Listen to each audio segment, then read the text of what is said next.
Hey, my name is Jason Ball. I'm an out Aussie Rules football player, joined today by Matthew Mitcham, gold medalist in the Beijing Olympics and also out athlete. So thanks so much for coming in, Matthew. Thanks, Jason. Really great to meet you. I'm a big fan. I remember thinking when I was really young and realised that I was gay, if I had have known of a Matthew Mitcham or a Daniel Kowalski or an athlete who was open, that would have made a really huge difference to me.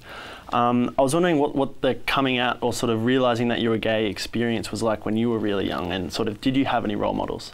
Yeah, I guess I was the same as you. You know, I suppose my earliest memories of like watching sports and kind of looking for idols was Sydney 2000, watching Ian win all his gold medals, watching Kathy just take it home, you know, and being really proud of that. And I guess that's where my Olympic bug sort of started. I suppose being in diving, it was easy for me to look towards Greg Louganis as an idol, not just because he was the best diver that there has ever been in diving history, but just because of his grace, and then, you know, of course he, you know, he's a gay icon, so he was my idol when I was growing up. The coming out experience for you, obviously you came out before you had a really big profile, before you'd won gold in Beijing. I was wondering, was that an easy decision for you, or was it something that weighed heavily on your mind, even though at the time you didn't have a big profile? I guess going back to your last question, I have known that I've liked boys ever since I was like, I don't know, 5 years old or something.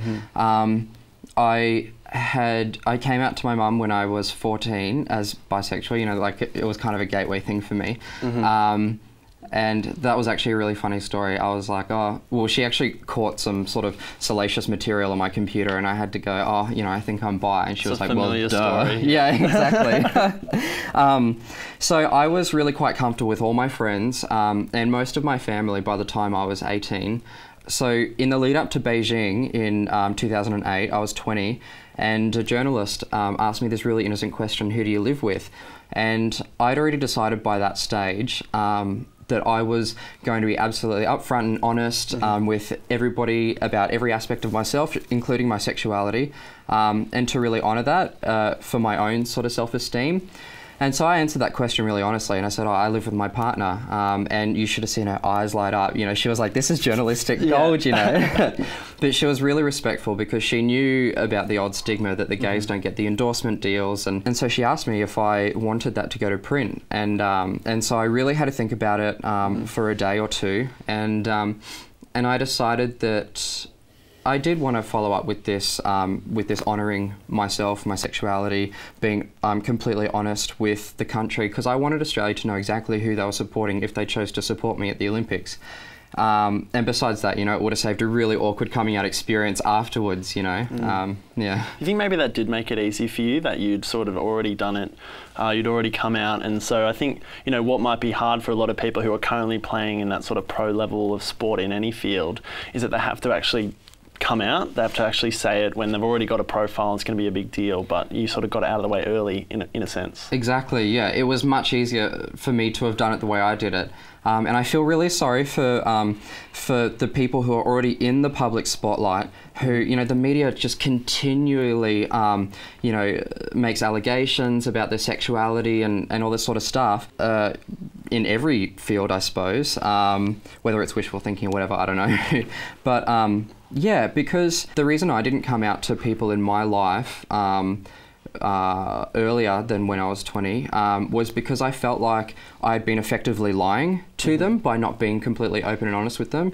You know, so it was really hard for me to come out to people I'd been training with as a teenager because, you know, I kind of felt like, oh, hey, I've been lying to you for the last 5 years. I'm actually gay. And so I really feel for people who are already in the public spotlight who are hiding their sexuality and who might feel the same way, that, you know, the coming out means that they've been deceiving people for a long time. Yeah, I know for me it was always sort of using words like they and them instead of he or she when talking about a partner or something like that to try and avoid that sort of awkwardness. Exactly, but you don't want to lie either. You know, you want to be as honest with people without actually lying. Yeah, well, from my experience, you know, playing Aussie Rules football, there were times when I lied. You know, I'd make up stories about girls, but that never really worked. I mean, firstly, when it came to girls and sex, I had no idea what I was talking about. And secondly, like, it was exhausting maintaining those sort of fabricated stories because there was always follow-up questions and stuff like that. Yeah, I actually, you know, I think you're much braver than I was just because of the stereotypes of the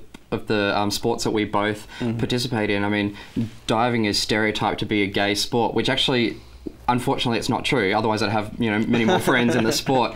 But it made it much easier for me to come out because I felt like there was already a stereotype there.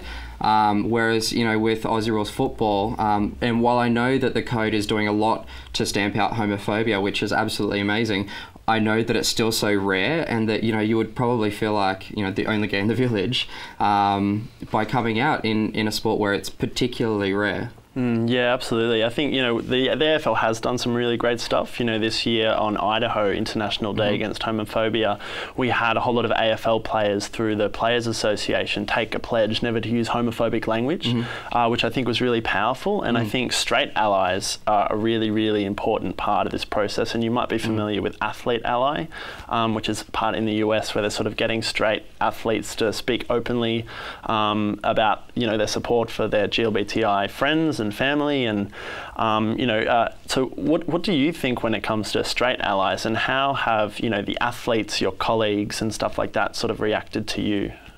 I think straight allies are absolutely essential, and I think it's so wonderful that these people are sort of helping to support us, and I suppose being that bridge between our minority community and the wider community. Like it helps to normalise us a bit, and it also helps to boost our numbers of support, because I mean it's kind of hard when the only people who are advocating gay rights or anti-homophobic behaviour is gay people. Like that's a very small number, and so it helps to have people on the other side of the fence who are doing that sort of thing as well. As far as people in my support network and my environment go, they were all really, really supportive. All of that catastrophizing, all of that worst case scenario stuff, it never turned out. Everyone was really supportive. We've had a question from the floor. Keen to know about being an openly gay athlete and privacy. Obviously, being openly gay, people know a bit about your personal life and sort of what that scrutiny has been like. Has that been comfortable for you? Have you sort of regretted coming out sometimes because you've sort of got this extra scrutiny on you? I'm actually pretty lucky because I've had the same partner for the last 7 years. So it's not like I've had to, been in tabloids, being on dates with this person and rumors and stuff and all this speculation in the media. Like it's always been one solid, consistent person, and I suppose being so frank about my sexuality and my love life, people don't really have that many questions to ask because everything's out on the table.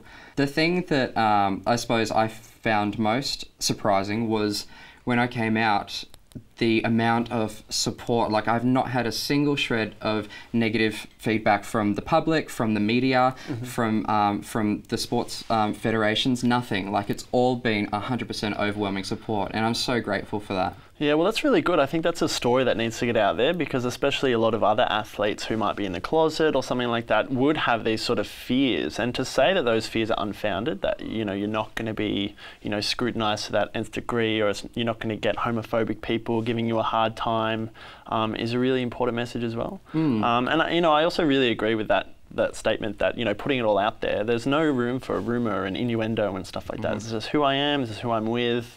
Take it or leave it. Yeah. Have you experienced a similar sort of feedback? Well, I mean, from my perspective, I'm much less of high profile, playing country football. Happened to be the only AFL player at any level to come out. So there's, some level of community attention on me. And, being single at the time, bringing various boys to different events and stuff like that, sometimes it gets picked up. But, I think the more awkward thing was, say, being on Grindr and someone recognises you and like, oh, I've seen you on TV. And I was like, yeah, I deleted that app after a little bit. Yeah, not for me.